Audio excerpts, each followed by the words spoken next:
Yeah, fucking Haskell, good dude, man. Yeah, bro. Um, I'm so surprised it's not working.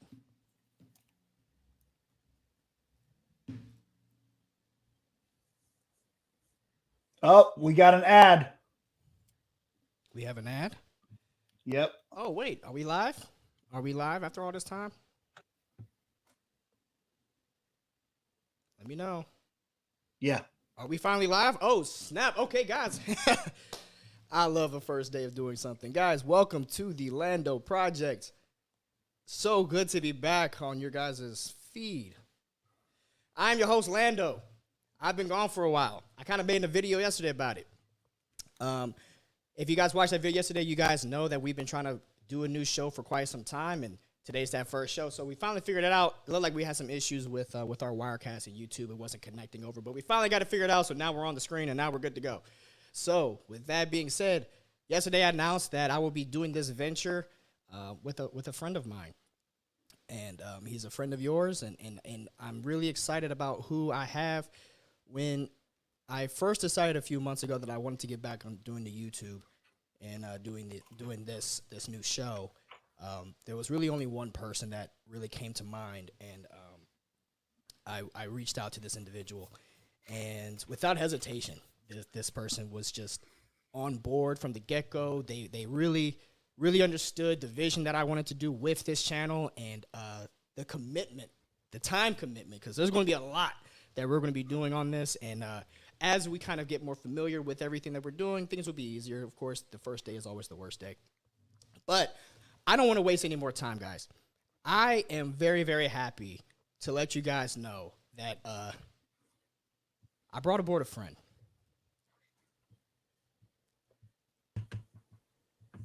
BC, man. Your boy. BC, Your boy, B2C, back again. What's up? Let's do this, Lando. Let's knock it out the park. BC. I am so glad that we finally are live and finally out into the world. I know I came to you about, 2-3 months ago? Yeah, something like that. and told you about the transition that we were making, and I'm really glad to have you back. You've been away from the way on camera for a while, but still building up your own YouTube project again, and you wanted to come on board and help me do this. And guys, if you don't know, BC is a good friend of mine. We've known each other for quite some time. Actually, him and my wife got their own inside joke that he tried to kick her out of a Schmodown event. But no, we Man, I was security. Thanks, yeah, whatever. I had to give Whatever, you man. I don't want to hear it. You guys explain it to the wife. But okay, we're saying that there's a major echo on BC's end. Okay. I was actually hearing that too. Okay. Can you hear him now? How about now? Does that sound better? Sounds better on my end. It does. Guys, Technology, man. Let us know if the echo is being taken care of. I don't have an echo on my end. I hope there's no echo on your end. Can you guys let us know in the chat? Is there still an echo with Big Ben? Big BC? Holla at us. Let us know. Let's get it rocking. Anyway, so We're going to have some fun today. Here's kind of how this is going to work, man. So we're going to be a lot more structured than before. We're actually going to spend time and present to you guys the movie news, TV news, video game news, sports news. That's what this channel is going to be about. It's not just about movies. It's not just about nerd stuff. But primarily, that's kind of what our focus is. But video games that come out, we want to address. TV shows, we want to address. This is going to be pretty much a pop culture type of a channel. And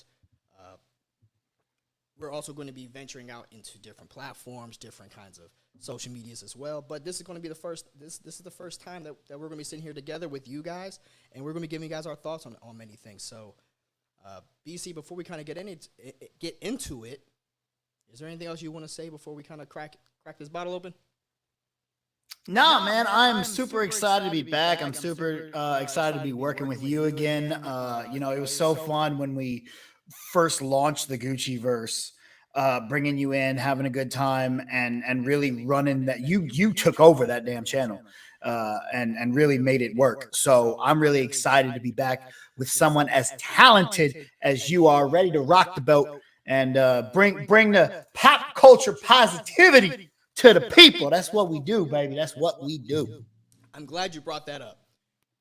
When I talked to BC, he was all about just trying to spread positive vibes. Positive vibes. We want to actually enjoy the pop culture that is around us. We want to enjoy the nerd things that are around us. We want to spread that positivity. Of course, there's going to be some things that we don't like. We will address that. But as far as the chat is concerned, we're not going to stand for anything of any kind of nonsense or incorrect behavior. So check yourself before we have to, because we're also going to be checking ourselves up here, right? You know, be polite. That's my term for the year. It's just be polite in general, right? You can like a project or dislike a project, but don't be nasty towards people. So anyway, with that being said, man, Big Ben, BC, what do we have first? Well, first up, we do still have an echo. FYI, just thought I'd let you know that. And we are going to jump into the first topic, which is going to be Star Wars Celebration, my friend. We killed it. It came, it went. There was a lot that we got to see. And the very first topic we're going to talk about is Andor, baby. Like, we got our first trailer for a show that I've been calling the K2SO show, which doesn't have K2SO in it, which makes me a little more sad. But we got to take a look at Andor. What did you think about Andor, my man?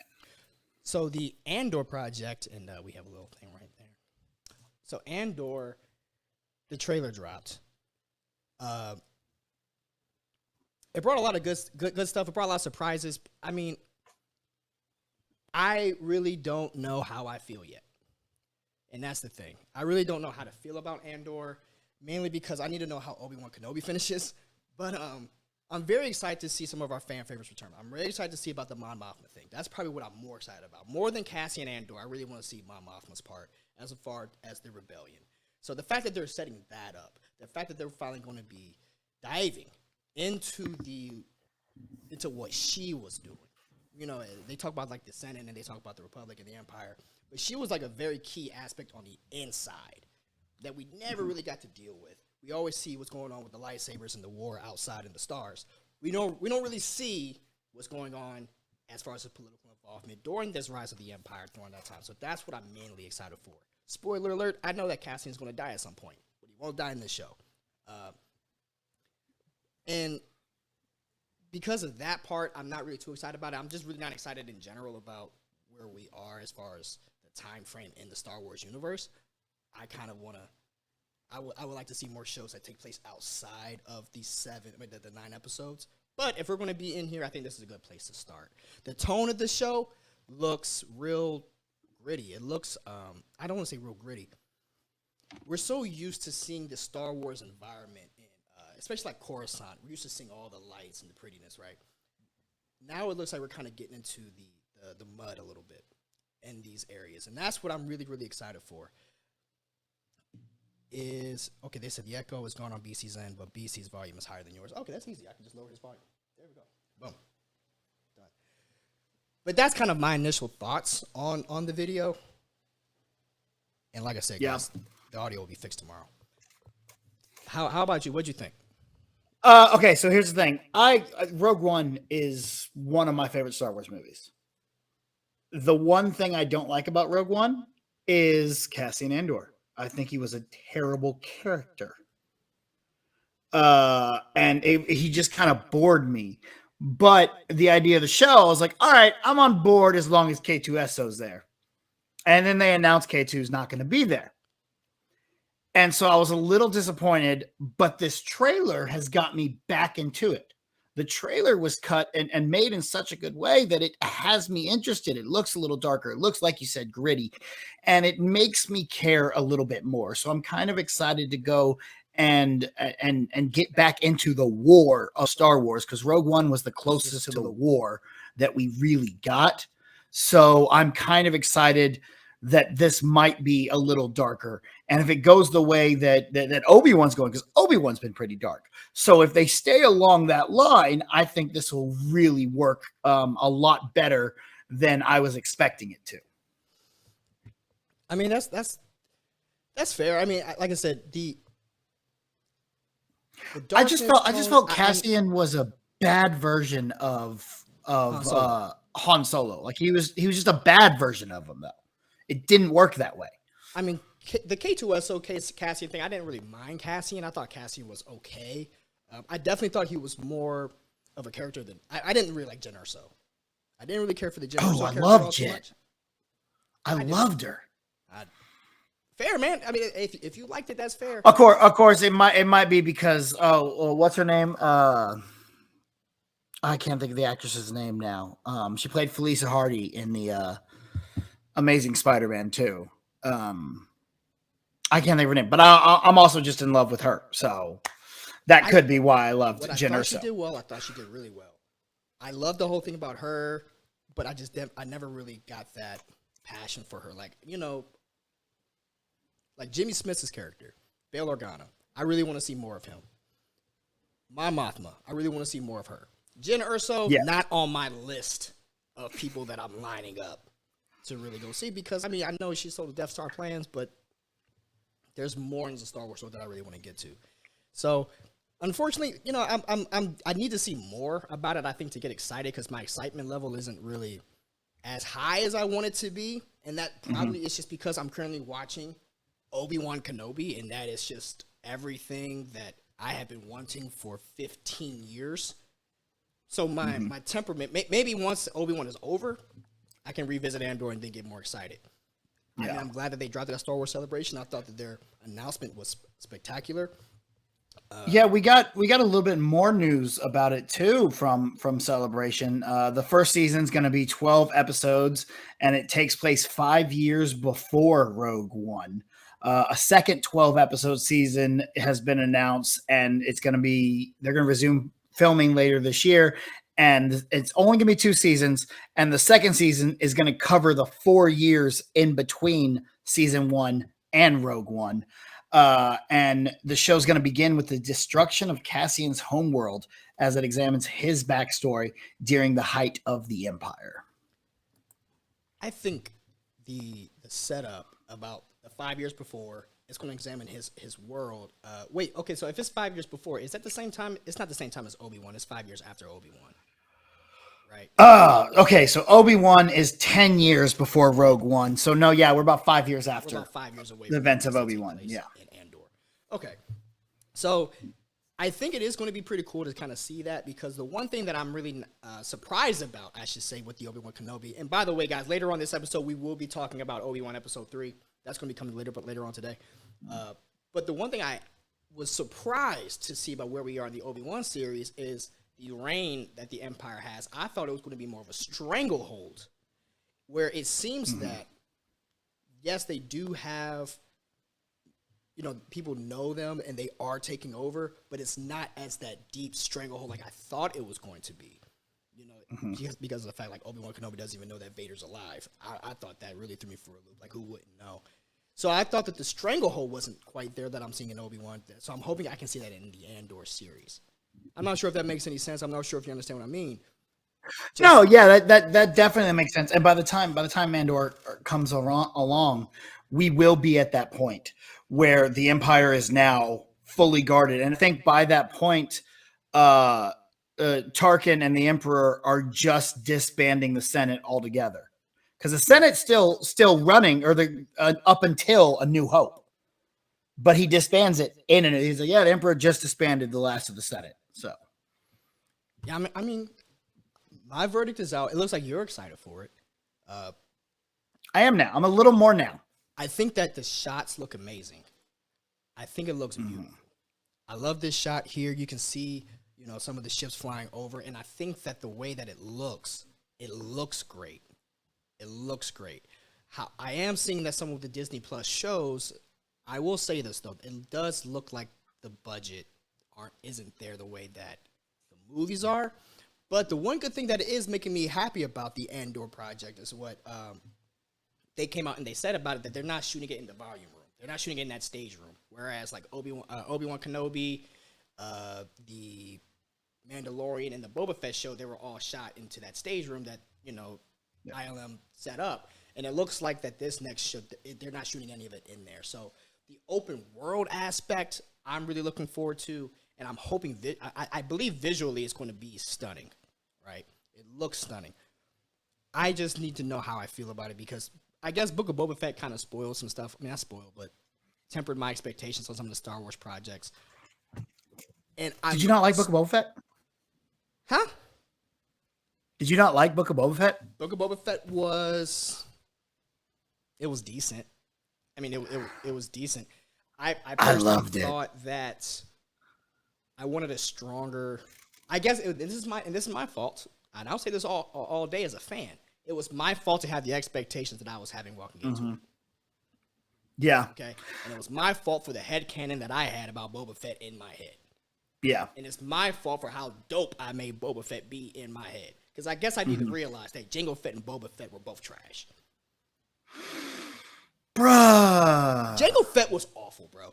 I mean, that's fine, but Boba's my dude, dog. Like, I loved Boba Fett because it was exactly what I expected it to be. I expected a mafia type take on the character. I expected a slower paced show. The only thing about Boba Fett I didn't like were his little Power Ranger buddies. I did not like them. They did not fit. Yeah, they did not fit in Tatooine. Do I like the character Boba Fett? Yes. I wish they had done more with him. And I'm going to address that a little bit later on this afternoon, a little bit later on the show when we talk about the Obi-Wan Kenobi series. And I'll lean into that a little bit more about what I mean, because what I mean shows back up in the Obi-Wan series, especially in this last episode, and we'll get into that. So, anyway, guys, what do you guys think about the Andor show coming out? What's your thoughts? Please comment below, let us know, and we just love to hear what your opinions are moving forward. So, that's Andor. But BC, I believe that they also announced something I'm very looking forward to. They announced a video game, right? That's right. Star Wars Jedi Survivor, a new teaser trailer was also dropped for the sequel to Fallen Order, Jedi Fallen Order. The teaser trailer highlighted some of the new narrative surrounding our wayward hero, Cal Kestis, set 5 years after the events of Fallen Order. The trailer did not tease much, but it did leave fan puzzled near the end when we see Cal in some sort of lab looking at a person in a bacta tank. I wonder who that could be. I'm quite excited. I actually did not finish Fallen Order until early last year. Yeah, it took me a long time to finish it, but I did end up really enjoying it and liking it. I was kind of angry at it at first, Lando. I'm not going to lie to you. I did not like it when it was first announced. Okay, so this is where I have to fight you on this. Okay. This is where I have to fight. Sorry, that's the trailer playing in the background.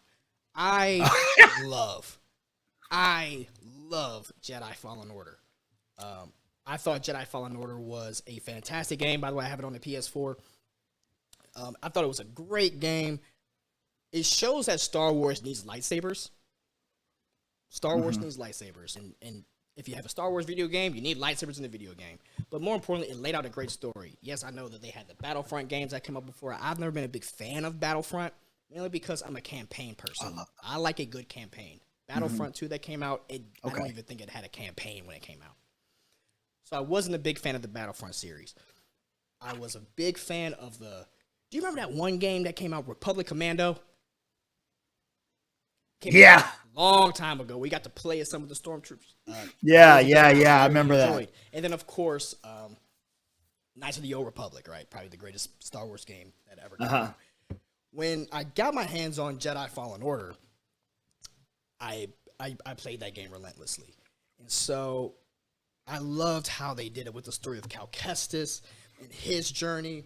And you know, that was a big thing for me because you really got to deal with the Inquisitors. And you really got to start understanding the Inquisitors because I never really watched, at that point, I didn't dive into the Clone Wars TV show or Rebels. So the game was kind of my first introduction to the Inquisitors. And I thought they were absolutely phenomenal. And then, spoiler alert, at the end of the game, you know, you finally go toe-to-toe with Darth Vader, right? Which I loved because... What I don't like in certain games is when you know the big bad is coming and they make the big bad beatable. And there's Yeah. no way on God's green earth that Cal Kestis can take on Darth Vader. And they make that a point Facts. to let you know that in the game. They make that a point. And I love that part about the game. So as far as the story goes, I'm really looking forward to it. I did watch the trailer. Who the mystery figure is in that tank, I don't really know. But I'm very excited to figure it out because it looks like he's also dealing with also possible Inquisitor situations as well. And it looks like that there's some kind of Imperial Senate on it looked like Coruscant. The person looked like the Grand Inquisitor, but that they said it wasn't. They said it was some galactic senator. But I'm really looking forward to it. You know, expand the world. Let's see what's going on. And more importantly, I'm trying to figure out where Cal is with the Obi-Wan series. Mm-hmm. Because Obi-Wan Kenobi is taking place at the same time as that game is. So Just about, yeah. just about. Now, do I need them So- to meet? Not necessarily, but there's only so many Jedi out there, and especially when watching the Clone Wars, it seemed like Yoda is talking to all of them. Yeah. You know, it doesn't matter who. If you got force powers, Yoda seems to be in your ear. So, is he going to talk to Cal? Does Yoda know about Cal the same way that he knows about Ezra? The same way that he knows about Obi-Wan? The same way he knows about Ahsoka? There's a lot of Jedi out there now. I just want to know where Cal is and what Cal's purpose is. Yeah. And yeah, you know, the person at the end, we'll see. We'll see. Okay, so my biggest issue with the game was when it was first announced, I was like, really? Another white boy Jedi? Do we really need another white boy Jedi? Can we not find, there's so many species in the galaxy. Can we find something They other just than can't a be white black, dude 'cause the as people a lose their Jedi? minds if they're black. They can do green, blue. God Don't damn matter. it. Let it be black. There's an issue.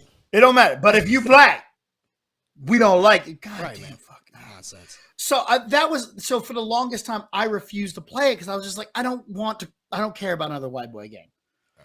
And then when it was like free on Game Pass or something, so I downloaded it and started playing it because I was really hyped about some new Star Wars show that was coming out at the time. And I just wanted Star Wars things.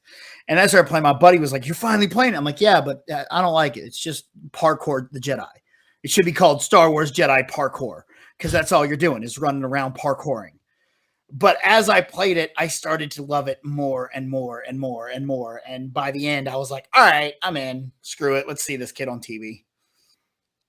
Is the dude is the same guy from Shameless, right? The character. Yeah. Model. See, I've never seen Shameless. I saw him on Gotham, where he played the absolute worst versions of the Joker. I'm gonna let you take that. Dude, he was so damn bad. Okay, no, I take it back. His performance was not that bad. The problem with it was I don't like knowing the backstory of the Joker and knowing who the Joker was. So that always bothered me. They did multiple different versions of the Joker with him and his twin brother, and they were both the Joker. And I was like, it's stupid. Baby Bat was stupid. Gotham was stupid. What are we talking about? We went off a little bit. No, man, I'm sorry. It makes me mad because it had such potential. I'm looking forward to the game. I think the game. Yeah, I mean, the game should be fun. Now, I did hear that the game is only going to be on PS5 and next gen, PS5, Xbox Yes. Series X. I want to say X. Yes. and it's not going to be on the PS4, which really That's- sucks because that's I've the been first- so unable to acquire a PS5 up to this point. That's the first game I've heard of that's starting to go, like big game that's starting to go just new gen center consoles. So that's a big up. I do have me an Xbox X. So I'm good. Just leave your door unlocked. I'm coming to get it. I'm coming to get it. All right, yeah. So I don't know. I'm excited. It should be good. I mean, Can't wait to get into it. So I think it's going to be a good game. So that is coming out next year, guys. They say 2023. They have not said when, fall, spring, summer. They have not said, but it is going to be coming out next year. So if you guys do not have any of the next-gen consoles, I'd recommend start saving up. Hopefully the chip shortage is over by then, so we can all play it. Because I would love to play this game and see what's going on over there with Cal. I have a feeling that we're not going to get any Cal in live action anytime soon. So I guess the video games is where he is going to stay. Which is guys, weird because I'm sorry. You'd think they have this kid who is everyone loved him on Shameless. So how they haven't decided to use him yet really shocks me. I mean, there is always that possibility that they can throw him in. I would not be opposed of him. He was there whenever they opened up the new, I believe, Galaxy's Edge in either Florida, California. I can't remember which one. It was a few months ago. But he was there, showing with lightsaber and everything. I don't know. But it seems like Star Wars is very afraid to show new Jedis. You know, they give you Ahsoka and they give you Obi-Wan, but it's like they're afraid to actually give you lightsabers now, and I don't know why. It's like they're saving us for some special moment. I'm not certain. My thought is, though, we're not going to get a Cal Kestis anytime soon on the live screen. I would love it. I would love to see this character brought to live screen. I would love to see BD1 brought to live screen. I would buy BD1 Funko Pop immediately once they do that. But I just don't see that happening, so I just have to look forward to Cal Kestis in the game next year. But, guys, let us know. Comment below. What do you guys think about the new upcoming Star Wars video game? Are you guys going to buy it? Did you guys play the first one? I would love to hear from you about that. So leave that comment below. And on to our next topic. So next up is just kind of, the rest of Star Wars Celebration. What came out of Star Wars Celebration that you really enjoyed? From the sound of it, I think you're going to go get yourself the Lego Star Wars BD1 that they announced. They announced one? But yeah, there's a Lego Star Wars BD1. I missed that. Like a little Lego creation of him, like you can make them and whatnot. So that actually looks really cool, as most of the Lego toys do. We got Indiana Jones 5. We got a Willow trailer, which is really weird for Star Wars Celebration that we got those two, but we did. We had an Ahsoka trailer that we didn't get to see. Do what? I said I never saw Willow. You've never seen Willow? I've never seen Willow. It was one of those things where I was so confused when they announced it. I'm not even going to lie to you. When they announced Willow, I looked over at Lindsay, and I asked her, have you ever heard of a Star Wars character called Willow? And she just, I don't know what you're talking about. I'm like, supposedly Star Wars has a thing called Willow, and I missed Star Wars movie. Trying to find out, I guess it's not a Star Wars movie, but I guess it's under the Lucasfilm umbrella. Nope. Didn't know this. Yeah. Okay. Called me an idiot. I am one. I'm okay with it. Didn't know. So, no, I never saw Willow. I got to give that a shot. Ahsoka is. I've actually never seen Willow either. No. I never heard of it. So, I'm hyped for Ahsoka. You're right.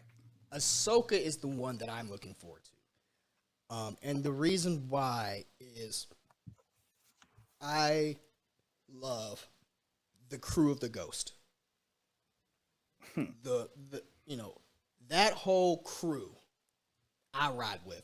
And the way that they're describing it, it seems like they lifted Rebels off of the animated screen and put it right into the TV. And I want that. I want Chopper, I want Ghost, I want Hera, I want all of it.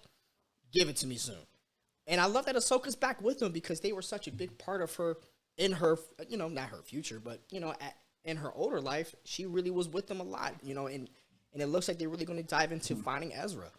And hopefully we can get some Thrawn, and that's what I want. I would love to see Thrawn in live action because, besides Vader and besides for Palpatine, Tarkin and Thrawn are the two legit generals, on that side, and Tarkin, of course, he's fascinating. I mean, if you ever read into the books that had Tarkin in it, he was absolutely incredible.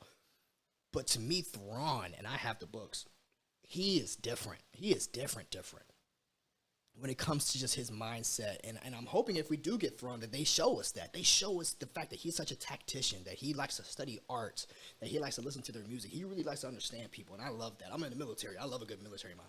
Yeah. So I really want to look forward to seeing that, and hopefully we get Ezra. I know they're going to probably I am 95% sure we're going to get Ezra. Mm-hmm. They're going to bring Ezra back. I know it. I feel it. Right? The Force is strong with this prediction. I'm like 95% certain that Ezra will appear in the Ahsoka series, or we will get an idea of where he is. Mm-hmm. You know, but I do believe we're going to see Thrawn. Yeah, I mean, if we're seeing Thrawn, we're seeing Ezra, so that's definitely happening. The one thing from Mandalorian. I want more than anything. I want Sabine. I want Sabine, and I want Ahsoka, and I want them out there kicking ass. And I cannot wait to see that. I think that's going to be my favorite part about this upcoming show is being able to see Ahsoka really going. And I was iffy about Rosario Dawson playing her, but once I saw her in Mando, once I saw her in Boba Fett, I'm like, okay, she's perfect for the role. She's running it, she's killing it, and I love seeing her out there. She's great. And I really just want to see her and Sabine just go on this search for Ezra and encounter everything they can. And I'm betting we do see Ezra, and I'm willing to bet that all those reports years back of the dude that played Aladdin is playing him. I bet he is, because he's perfect for it. Oh, as Ezra? Yeah.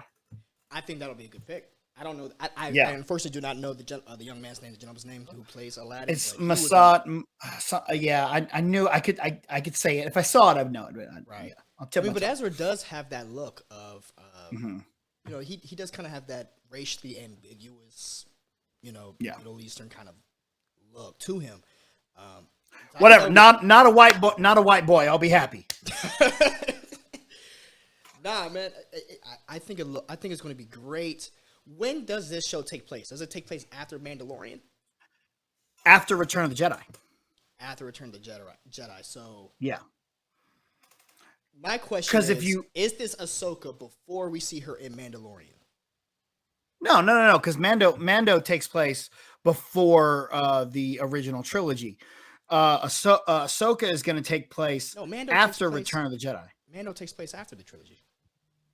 No, after the prequel. Oh yeah, it does. Oh, you're right. I'm behind. I'm done. I'm done. Yoda.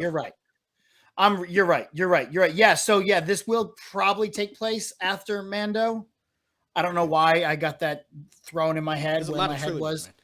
Yeah, there's so much. As long as it takes place, I want to see Ahsoka, and this is where I'll get upset. If the show takes place before we see her in Mandalorian, I'll be upset. I want to see her after what we see in Mandalorian, because I want to see the story progress. I just want to see the story progress. Yes, I think you're right. Biggest hang up with the Star Wars shows in general. I want to see progression and stop going back. I don't like this that we keep going backwards. I want to move forward. So I want her to move after the Mandalorian show, after she sees Luke, after the whole Grogu scenario. Cool. Let's pick up after that and go find Ezra. I don't want this to start before then, because then I know that she still hasn't found him. Yeah. And I assume, it's going to take place after, because it looked like in Mando, she's getting information to go find where Thrawn and Ezra are. And I think she went to Luke in Boba Fett to get help from Luke on finding Ezra. And I think that's where this is all going to play out and how we're going to see it move forward. But to speak to your point about moving forward, about the future and not going backwards, another thing that came out of Star Wars Celebration was Kathleen Kennedy did mention that the next movies are going to take place in the sequel era. Good. So we can look forward to, so we know they are looking forward to the future, not just going backwards. That's good. I mean, and I think that's where it should go. Do I feel like we need a Star Wars movie? Yes. Do I also feel like it's been smart that they haven't done a Star Wars movie? Also, yes. We needed some time for the stench of the sequel trilogy to kind of subside and fade a little bit before we move on to the next thing. So I am looking forward to that. I'm glad we're finally pushing forward, and I believe, if I'm not correct, that's going to be the Taika Waititi project. That is going to be Yes. the next Star Wars film. Taika is killing it. Sidebar, by the way. Yeah. He's just Yeah. crushing it. You know, Dude is all the- everywhere. He's absolutely doing everything, and I just realized I never turned on any of my lights. Any of your lights? Hey man, it's first show. First show. First We show, getting baby. things figured. I mean, Woo! now you look pretty. Yeah. Now you look like me. Man, I was wondering. I was like, wow, why do I look so bad? Besides genetics. There we go. So what about Indy? We got a picture of Indy. I did see. Are you excited for Indy 5? I did see that, but before we talk about that, very, very quickly, because now we're talking about Harrison Ford. Yeah. The George Lucas. I'm sorry, not George Lucas. The oh man, no. The composer. God. John Williams. John Williams. Thank you. The John Williams performance where he orchestrated the Obi-Wan score.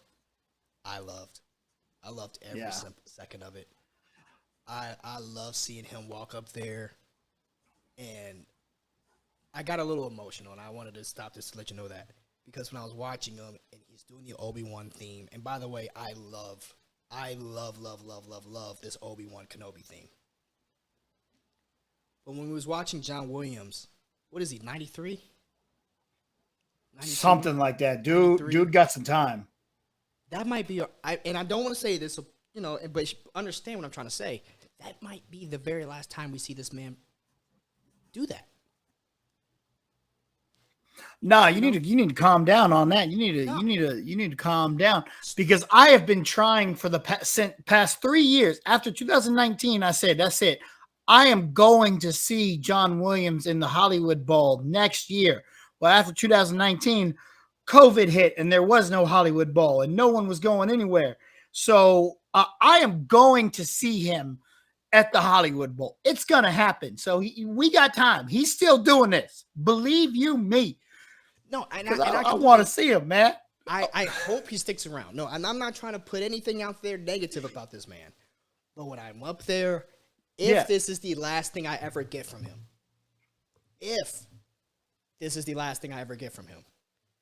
I am very, very happy. I got to see him. He got the standing ovation. The music was beautiful. It was so wonderful that I actually did look to my wife, and I was like, I'm so glad I got a chance to see that. And I'm very thankful that Star Wars Celebration allowed us to see John Williams one last time. And thank God he decided to come back and compose the new show. You know, I'm just glad he came back and decided to compose a new show, because it definitely adds a layer. And there's been many composers who've tried to do Star Wars projects to emulate John Williams, and they're really good. They're really good attempts, but it's not John. It's not John. No. And it just hits differently. I do think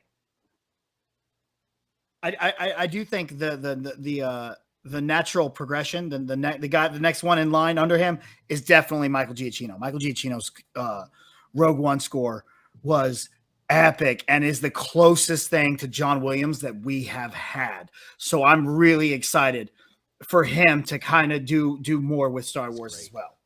His score for the Batman movie was also incredible. I mean, I completely agree with you. I think that he is the next person. But before I start looking at Michael, I just want to give my flowers to John. I mean, everything that I watched growing up, I'm pretty certain he touched. Like, his music just resonates. It lasts forever. You know, but even things like Jurassic Park, you know, it doesn't matter. It's just, look at anything that you ever watch, and John Williams was probably close by, and he definitely was added a lot to make me love Star Wars, and I don't want that, you know, to go away. So I just want to give him those props that he, you know, it was absolutely amazing. I'm stumbling over my words because I'm trying to find the right word to describe how I felt about watching him up there perform, because, you know, life is short, and you have to take them and appreciate them whenever you're watching them. So, John, if you ever see this, probably won't. Thank you. It was amazing. He's talking about he in a live chat right now. What up, John? How you doing, dog? Now Harrison Ford came on stage. afterwards, and this is why it brought me to that, because he came on stage afterwards and he actually gave he gave some roses to John as well. And then they announced they gave us the poster picture for the new Indiana Jones movie. Now, Indiana Jones. Oh, okay. I don't know how to feel. I just don't know how to feel. And the last Indiana Jones movie, I'm going to completely put away. I'm not even going to talk about that. I just need to see a trailer for me to see how this is going to go. Yeah. Because all we got is the image. And I love Harrison Ford, but the man is And pushing. he know how to look like him. Man is pushing. And I'm just hoping they took the care, you know. So I'm waiting for the trailer. I'm glad we got the image, but I'm also ready to see a new person take on the mantle. I'm also ready for that. I was kind of hoping that if they were going to say anything Indiana Jones, it's who is the next one, because that Indiana Jones is a character that I believe deserves to be rebooted for a new generation, and we've seen the Harrison Ford version. Maybe he has something really, really special and passionate about this. Maybe he's really tuned into it. Harrison also has a tendency of phoning some stuff in, you know? And I'm not going to talk about the Star Wars stuff, but let's talk about Star Wars. He didn't really want to come back for that either. And was that shown through his performance? Verdict's out. But I just know, well, I just feel that this could be a dumpster fire. But at the same time, I am hoping that everything is good about it. I'm hoping that they have a good story. I'm hoping that they really tie this up. I'm hoping they give this character a conclusion, if it's going to be the last time we see Harrison Ford doing it. And I'm hoping we wrap this character up.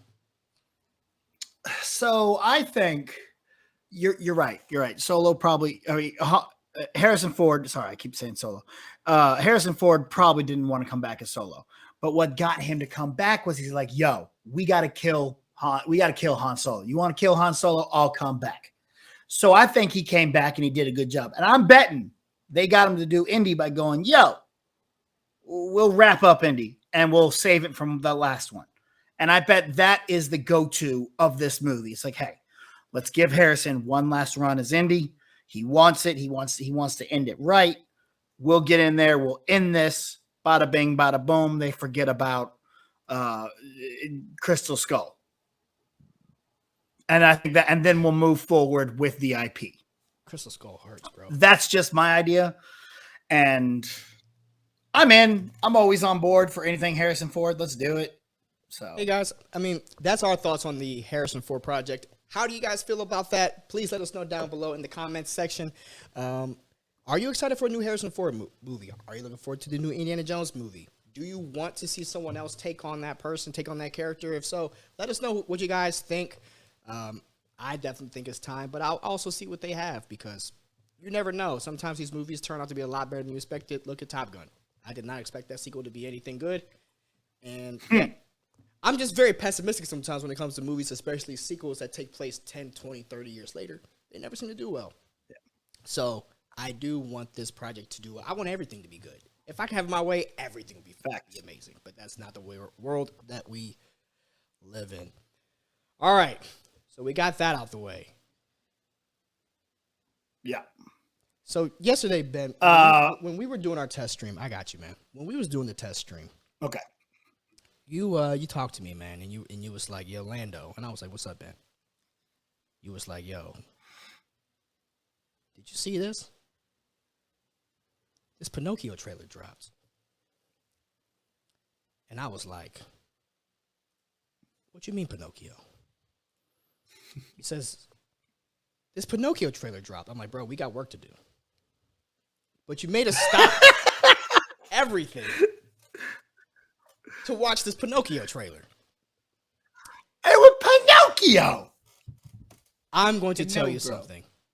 Before I turned on the trailer, I was still in a very pessimistic, pain kind of mood. I was not looking forward to it. I'm thinking like it's going to be just like Dumbo, which you tell me if you like that one or not. But then I did not watch Dumbo. oh yeah, good for you. But then I turned on the trailer.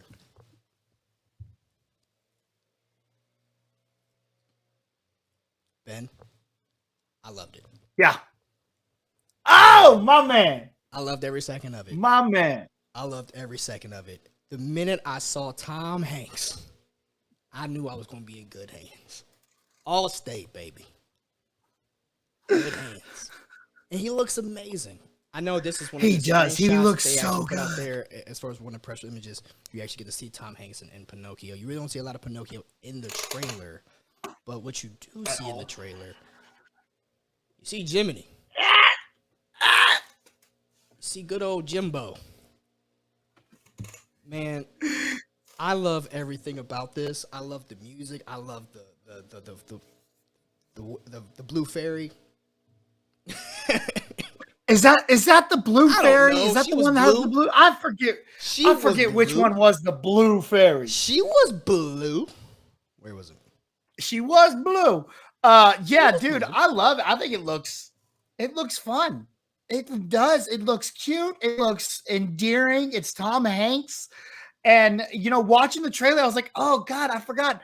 There's so much other than just Pinocchio in the movie of Pinocchio. Like, I forgot about the whale and how it eats Geppetto and everything. And I was like, oh, I forgot about all this. And it didn't even click. I mean, I was watching. I was like, oh, they're not going to show us Pinocchio. They're going to make us wait. And I didn't even think that was weird until I heard other people thinking it was weird. I was like, oh, maybe that is weird. I'm going to upset you. I totally forgot something. I totally forgot that the song When You Wish Upon a Star comes from Pinocchio. What? Forgot about it.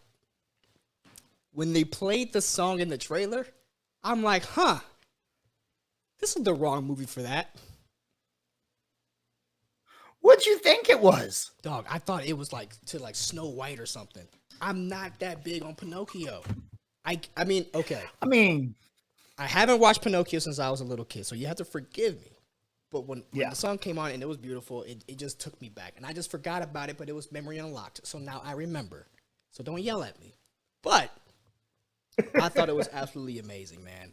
When I saw my boy Jiminy, man, I'm good. He looks good. That's all I need. He looks real good. That's all I need is Jimbo, man. You know, my mother used to always read me bedtime stories and stuff growing up, and she would always read me stories and teach me things. And Jiminy Cricket was always one she always brought up. She had always brought it up, teaching us the songs and stuff. But I like I said, I just couldn't remember it. So like I said, it was memory unlocked. But I've always loved Jiminy. I've always loved Jiminy. And in the past movies, they've always made Jiminy look weird. This one, he looks like Jiminy. I'm excited to see what Tom Hanks is going to do. I'm excited to see the Pinocchio, actually see Pinocchio, because they didn't really show much. But Tom Hanks as Geppetto, I mean, at this point, Tom Hanks can do anything, right? I just watched that Apple TV movie with him and the robot dog. Oh, is that good? Or the robot and the dog. Yeah, it's amazing. It's not. I thought it was a series. Whole Finch, something like that. Yeah. It's incredible. It is so good. I haven't seen it. I thought it was like a TV show, and I didn't know. No, it's a movie. It's a movie. Apple TV makes good stuff, though. I just finished watching Succession. No. Okay. Is that it? Succession? No. What's the one when they go into the building and then they lose their memory? Is it Succession? I can't remember. Oh no! I know which one you're talking about though, where they don't remember their home life and they don't remember their work life, and vice versa. Severance. Yeah, I know which one you're talking about. Severance. Yeah, there you go. I did see Severance, and I watched Good Morning, the Good Morning show that they had with Steve Carell and Friends, the girl from Friends. Anyway, I like what they do on there. I just haven't watched it. I need to check it out. Tom Hanks looks amazing, but Pinocchio looks great. I'm hoping that this is a back to Disney doing what they do well with the live action movies. I know they've been pretty hit or miss with some of the live action stuff that they put out. Dumbo being one of them. Look, I'm gonna be okay. Look, I have not seen Dumbo, and I have not watched Lady and the Tramp, and I have not watched Pete's Dragon. Okay. I've watched all the other Disney ones, and I've loved them all. I loved The Lion King. I loved Beauty and the Beast. I loved Cinderella. I loved Aladdin. I haven't, like I said, I haven't seen Dumbo, Pete's Dragon, or Lady and the Tramp, and apparently those are the ones that most people have not liked. I love The Jungle Book. I thought they were all great. I don't understand why people have disliked them so much. Like it's really weird because we have audiences are so weird. Like they get mad at ones that stray from the source material, and then they do something like Lion King, which is pretty much a shot for shot remake almost. And then they're like, well, why'd you just remake it? What do you want? Do you want us to, People will be like, it's a difficult situation. I don't understand why people get so angry about it. I had fun with it. I loved them. I thought they were both great. They're all great. And so I'm excited for this. I think it's going to be good. You're bringing up Jiminy Cricket, and I kept thinking about the Netflix version that's coming too. And it has the most creepy looking Jiminy Cricket I've ever seen in my life. Yeah, that's what I was saying. I saw the pictures of that, and I was like, oh, no. Now, the chat may need to help me with this. Was there a Pinocchio movie with Robert Downey Jr.? There was going to be. I don't think it's happened, unless that is the Netflix one. I'm not 100% positive on there. I always thought that was fascinating to whenever they would, because they did the same thing with the Jungle Book movie. When Jungle Book came out, you had the Disney version of Jungle Book, and then 2-3 months later, you had Mowgli, right? Which was the Andy Serkis directed project. Yeah. Okay. So it's not Netflix. It's Warner Brothers. Warner Brothers is doing their own Pinocchio movie with Robert Downey Jr. on board to play both Pinocchio and Geppetto. That was back in March of 2020. So I don't know. And then September 29, 2021, Robert Downey Jr. was still attached. So as of right now, I assume that's the other one. But like I hope these Disney movies work. Like I said, I liked Aladdin. I thought Aladdin was great. I love what Will Smith did with Aladdin, and yes, I still like Will Smith. Fuck you if you don't. Hell yeah. I just watched Bel Air, bruh. Man, Bel Air was dope. But anyway, back bruh. to we'll talk about Bel Air later. We're gonna talk about Bel Air. But nah, I love what Will Smith did with that. I loved the Beauty and the Beast movie. I thought they did a really good job with that. I liked Cinderella. Cinderella was good. It was a very strong movie, but it didn't have the rewatchability that I wanted to have with it. Dumbo was a little light, in my opinion, and I'm not a fan of the Maleficent movies. I'm not. I'm not a fan of Maleficent. I'm not a fan of the Cruella. Oh, I did like Cruella. I just can't, I know I get most people didn't, but I loved it. I just can't buy the premise. The premise I can't wrap my head around it. I don't like this idea. Okay. Let's turn villains good. No, let's keep them bad. Let's just how about the thing about Maleficent, I love my biggest problem with Maleficent 2 was it made me really want a Gargoyles movie. Yes. Go. Why do we not have Disney? Come on. Go picture. I want Gargoyles. Go picture. If you guys, if you're watching this and you've never seen Gargoyles, please do yourself a favor. And I believe Gargoyles is on Disney Plus, right? It's on one of them. I've watched it. Go watch Gargoyles. Do yourself a favor. If you haven't watched Chip and Dale Rescue Rangers, go and watch it. If there's an animated show from like the 80s or the 90s, you should go back and watch it. Go watch it. Because why? Yeah. It's probably awesome. They were better. Ninja Turtles, go back and watch it. Better. X-Men 97, go back and watch it. All the good things happened back then. Facts. So yeah. Anyway, that's my thoughts on Pinocchio. You have any more thoughts on Pinocchio? Nah, that's good. All right, man. So anyway, guys, if you guys have any thoughts on Pinocchio, please let us know in the comment section below. Let us know your thoughts on that. Now, moving on to our next topic. Let me see what we got on the docket. We had Andor Pinocchio. What else do we have to talk about? I lost my notes behind the we got Obi-Wan we still got to get into is the final one, and then if you want to talk about Hunger Games. I haven't looked at that yet. So, okay, guys, if you guys want to know, this morning I had a very, very stressful, eventful morning. So I couldn't get all the show notes that I wanted to put together this morning. I had an issue with the law. The law came for me. Okay. Oh, the law. The law. Came for me. No, man. Did you fight the law? So after I tell the story, we're going to get into our spoiler review for Obi-Wan. And this is when I'm pretty certain everybody's going to leave if they haven't watched Obi-Wan Kenobi yet. But we're going to talk about Obi-Wan Kenobi episode 3 in general. And also we're going to give our thoughts on episodes 1 and 2. So we'll do the episodes 1 and 2 episodes 1 and 2 stuff first, and then we'll transition to episode 3. So I'll let you guys know if you guys haven't seen Obi-Wan Kenobi episode 3. I'll let you guys know when you guys can go ahead and leave. But that's not that time. But anyway, going back to the story. This morning I was leaving. I was going to work on the base. And as I'm driving there, there's a new construction site, and there's this cop that pulled off into the side. They took down the speed limit sign, and they moved it. And the speed limit is normally 50. Well, they dropped the speed limit down to 35 without telling me, and I'm driving like 58 miles an hour, right?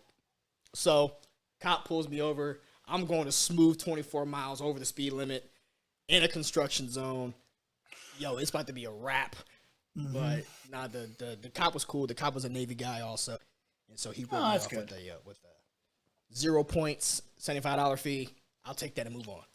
But that's why we don't have everything together today, but it's okay. We're going to get it together tomorrow. A lot of this is about figuring out what works and what doesn't work on the show. It's a soft open. It's a soft open. We know there's only like 6 or 7 of you guys watching, and guess what? We love each and every one of you guys.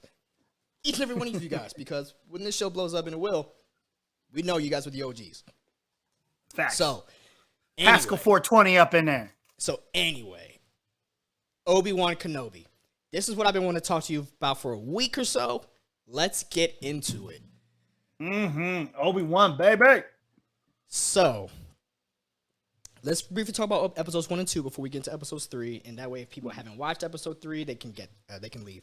Episodes 1 and 2, I personally thought were very strong episodes. Oh wait, actually, before this, I want to get this out the way. And this is not our audience, and I know this isn't our audience. If you're a racist, fuck you. That's the best. If you're a racist, fuck you. Go away. All right, moving on. There you go. Moving on. Episodes 1 and 2. I loved episode 1. Episode 1, watching it, seeing Obi-Wan, seeing where he is, was everything I thought it was going to be. I thought it was honest. I thought it was true. I thought it was pure to the Star Wars lore. That is exactly where I wanted to see Obi-Wan, right?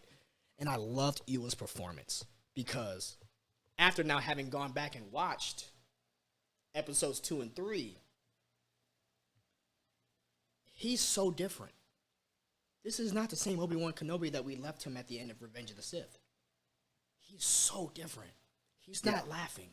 He's not smiling. Because remember, Obi-Wan Kenobi was always joking. Always in a good mood. Yeah. He was always pushing P. Not today. No, not today. Not today. In fact, he's working a 9 to 5. He ain't got no bills, I didn't know. He ain't got no light at home. Lives in a rock. I had a day job. Like, that's something I never thought about. I was like, yo, Obi-Wan got a day job. What you need a day job for? You don't have no lights in your house. You good. How Obi-Wan getting dissed by the Jawa? Like, bruh, I can smell your ass 5 miles down the block. I knew you was in the crib. How? Obi-Wan Kenobi. And that's what I love. That's what I mean. These are the things that I want to see. I don't want to see Jyn Erso. I want to see we want smelly Obi-Wan Kenobi. we want day job Obi-Wan. We want day job hard-working- Obi-Wan. Legacy character, recasted Obi-Wan Kenobi. That's what I want to see. But I loved it. Mm-hmm. He buried his lightsaber. He's staying away from everything. He's buying little gifts and presents for Luke, which was totes adorbs, right? You see Luke doing his thing. And then the show takes off into a new direction where we're now going to go on this mission to save Leia. And I love that term. I think it's a fantastic term. I'm very, very nervous about canon and how they're going to do this. Mm-hmm. But I'm letting the show play out without trying to get into my own headcanon too much. And I'll let you guys know how I feel about the canon aspect of it. Really, my thoughts about it once the show ends, as you should, ladies and gentlemen. Yeah. You should wait for the show to end to then critique it on how it broke canon. Because you don't know yet unless they just obviously broke canon, like Great Inquisitor. But we don't know yet. So the verdict's out. I love Owen, Uncle Owen. Yo, so good. That scene, bruh, where he's like, yo, listen, keep this shit over here. Don't come. Leave this alone. Even though we had this agreement that you going to train him later. No. Stay over here. But Belando, the boy must be trained. Like you trained his father, huh? Burn! Burn! In other words, foreshadowing for the burning to take place in episode 3. But, ooh, like he trained his father, he's right. And I love that because it really shows. I love how they're making Owen important. mm-hmm. I love that they're making Owen important because for all we know, Owen is the dude that's only in Star Wars Episode 4 for 3 minutes until he gets burnt alive. Yeah. You know? Not to mention you have one of the best actors in the game playing him. Get some use out of them. I thought they'd be using them more. Right. And that scene, and I don't have the picture of the scene, but the scene with them together, I personally think that was the best scene so far in the entire series. The scene with Owen and Ben talking about, look, I mean, as far as acting prowess, those were actors. And even though the scene is written so simple, it's powerful. That's all it needed. It was probably my favorite scene, and I think if you take that scene out, my grade on the episode drops tremendously. Yeah. Right? But because I think that scene is so integral, and I thought it was played so well, and I'm hoping we get to see a little bit more of Owen, Uncle Owen, but then again, for the way that the show was going, we may not, because obviously, if you're watching it, you know that we're not sticking with Luke, right? No. So Uncle Owen, I gotta talk about the Inquisitors. Okay, here's my thought on the Inquisitors. I loved all of them. Reva, the fifth brother, Han Solo, Han from Fast and Furious. You know what Han's in Fast and Furious' his last name is, right? What is it? Solo. No, it's not. Yes, it is. There's a they show his last name in one movie, and it's like SEUL-O or something like that. Yeah. Hell yeah. Hell yeah. Wow. I buy that. I thought the Inquisitors were awesome. Mm-hmm. Yes, even including Reva. And just for all the races out there, fuck you, by the way, I want to see more Reva just to make you more upset. Yeah. I mean, I'm assuming Reva's the girl from the very beginning. Yes. With the kids running. I mean, there's no other reason why she's the one that goes, now we run. Now, I did want to bring this up. I don't have, well, you know what, let's bring this up tomorrow. But I personally think that Reva, I do believe she's a girl from the beginning, from the first clip, because she's the first black girl Padawan I've seen ever. She's the first black youngling I think we've seen in a minute. Oh, yeah. I don't remember seeing another one. And I don't know. So Yeah. when we open the show, that's the first people we see. We don't see Obi-Wan initially. We see her. Or what I believe is her, which would make sense because most of the Inquisitors were Jedi or Force sensitive in training there, and I personally believe she saw Anakin. I don't know why people are up in arms about how she could possibly know that Anakin is Anakin. Remember, Anakin was there, right? So yeah, to me, it's I not that really do hope. I hope they know. show that. I hope they show that because that's one thing I would like to see. I would like to see her or those kids at least see Anakin slicing down other younglings. And I ain't gonna lie to you, I want to see Anakin going in there and hacking and killing people. Like I want to see him, man. I want to see more of that scene. That would be awesome. Mm-hmm. I mean, I think we're going to get that a little bit later in the show. I think we're going to. I think we're going to see a little bit more of that Order 66 flashback. Yeah, I'm pretty certain they're going to go back to it because. Give me 5 more minutes and I'll tell you why. Okay. But moving on to episode 2, I love where we ended with episode 2 with, him finding out about Vader. Now, I did have an issue with, I guess, I was upset that's how he figured it out. That he didn't know so far. I was like, how do you not know he's Vader? It's been 10 years, but fine. If that's the case, then that's the case. But when he found out Vader is still doing his shit, and the fear that he ends with, that sense, and we've all had that gut wrench, that gut pull. You can feel that Obi-Wan has, and when he yells out for Anakin's name, you can see that connection. So I'm very excited to see I was very excited to see how episode 2 ended. If I was to give them grades, episode 1 was a 10 out of 10 in my opinion, and episode 2, 8.5 out of 10.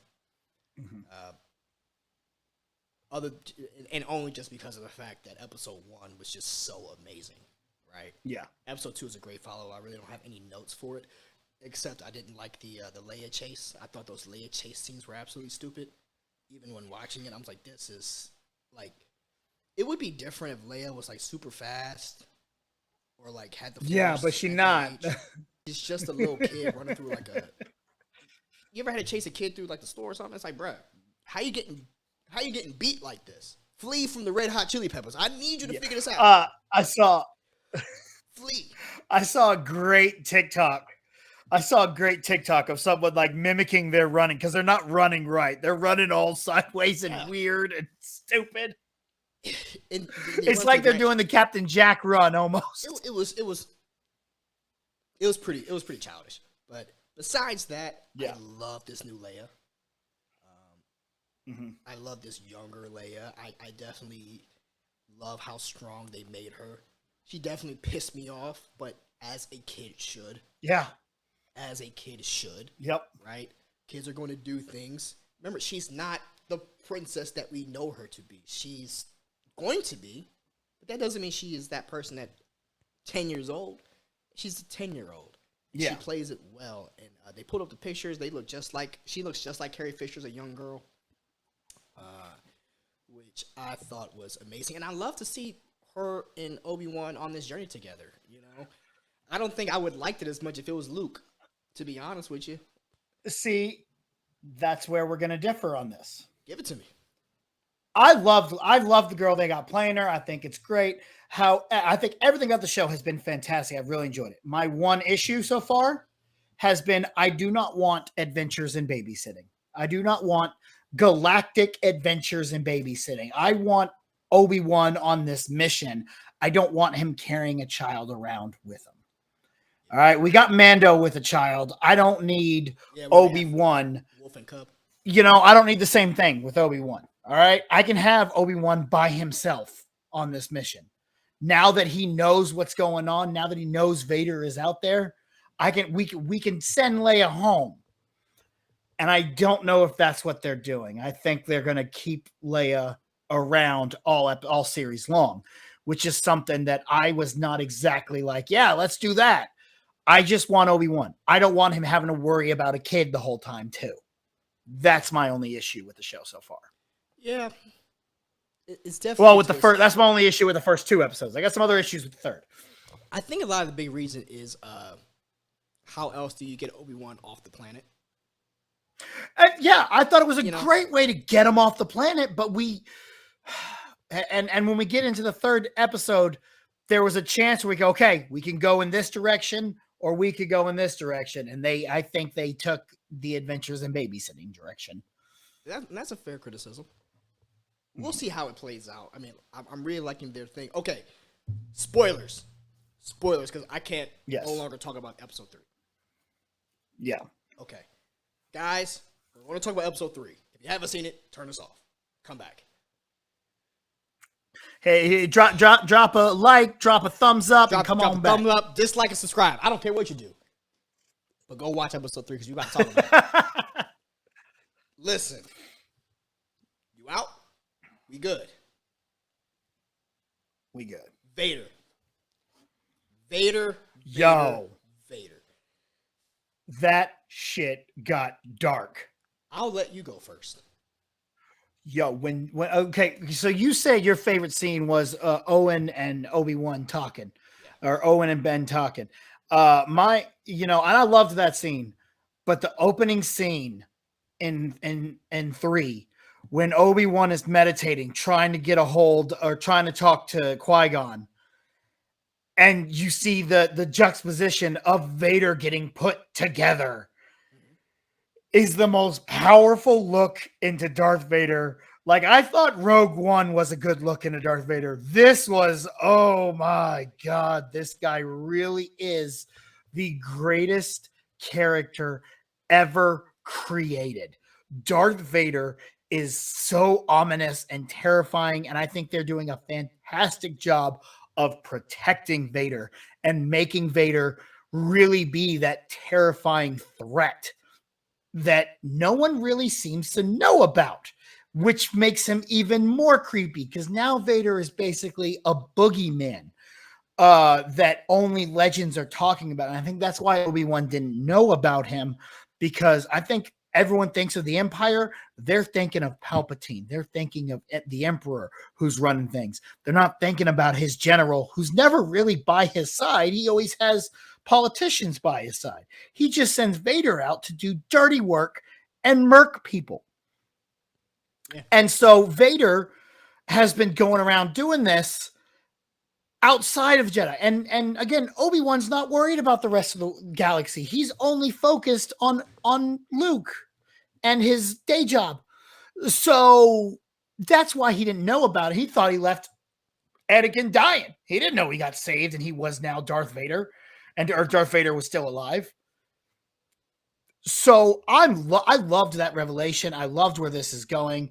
I do have a lot of negatives about episode 3, though. Okay. Well, so I want you to be positive first. What are your first thoughts on this episode? So first thoughts. Positive. More so than Vader getting suited and booted. That scene was dope. That scene was probably I think you're right. That scene was probably the best scene in the episode. But when Obi-Wan thought he saw Anakin in the Jedi robes, I don't know why that hit me the way it did, but that was when I turned up to 1,000. Not so much the Vader thing, but Hayden. Yeah. I want to hear Hayden's voice. I know we got James Earl Jones back, and I'm so thankful. Because they never said anything about James Earl Jones. They never said so I was like, why are we having Hayden if we're gonna have? Because he doesn't do Vader's. What's going to happen here? What's the point of Hayden being in the costume? And I was like, and as soon as Vader spoke, we heard the voice. I was like, ah! And by the way, Vader sounds the best he has since Empire. Yeah. He didn't. I guess James Earl Jones woke up, got a Red Bull, went to the gym, had a because you could hear James's age. You could hear James's age in Rogue One. Yes. You ain't hearing his age in this. He sounds on point. He sounds crispy, not the burnt crispy I'm on Mustafar kind of way, but he just sounded good, and I loved it, man. I felt the tension of this man on the run. Obi-Wan on the run when he's taking Leia, and then there you see the truck pull up, and he hops into the truck. By the way, Zach Braff cameoed as the truck driver, whatever his name. Oh, was that Zach Braff? I was trying to figure out that voice. Zach Braff. I thought it was Seth Rogen at one point. Yeah, Zach Braff from Scrubs fame. So that he's the truck driver, but then when he goes around to the back of the truck, you see the emblem of the Empire, and it's so cool to see because that's how it would be, you know. And I never thought about those things, like when Obi-Wan would see the clone trooper and give him money, even though that guy also remember the 501st, right? Mm-hmm. And now we got, obviously you would have sympathizers, and he's seen that, and he's constantly having this threat. And when they're on the pickup ride, the truck ride, and he slips up and calls her Leia by accident, he recovered perfectly. You know, he's lying. His lying game is on point. On point. The ending. I got to talk about this. Vader. Oh, you're as mad as I am. No. I love that part. Okay. I like this part. Okay. When Vader was going through the streets, choking everyone. He snapped that neck. I like that. Give me more of that. And then finally he confronts Vader. He confronts Obi-Wan. Now, this is where I have issues. Okay, good. I think we're gonna have the same issues. Okay, this is where I have issues. The lightsaber battle was not my favorite. In fact, I felt myself disappointed. I was taken out of the show by a lot of it. Yeah, I really was, because I was like, these guys would really be going. I'm like, why are they not going in? How is Obi-Wan able to just run behind a hill and hide from Vader? It was so stupid. Constantly. Okay, you saw that too. Okay, there was a few times in this show that it does that. The first time, when, by the way, awesome shot. He shoots the clone trooper, not clone trooper, but stormtrooper, whoever, falls off, gets sliced in half by the lasers. Do you remember that? That was so cool. That was awesome. Yeah, it was so cool. You could just walk around that. But they had to stop and take a moment for him to turn off the beams, but he could have just walked around it. When Obi-Wan is fighting Vader and he's like, I'm going to go behind this random hill. Bruh, like Vader still, he went around the hill and he came back like in the same spot. And I'm very confused by that. The fighting, okay, the lightsaber choreography. Now, this was my issue. And whoever was the great person that made that fan-made lightsaber duel. Oh, so good. Whoever that person was, I blame you. I blame you so much for my feelings. Because you made that so fantastic and so great. And also, I know that in 5 years from this moment, Vader is going to jack up everyone at the end of Rogue One. Or 10 years. 10 years later. He's going to jack everyone up at the end of Rogue One.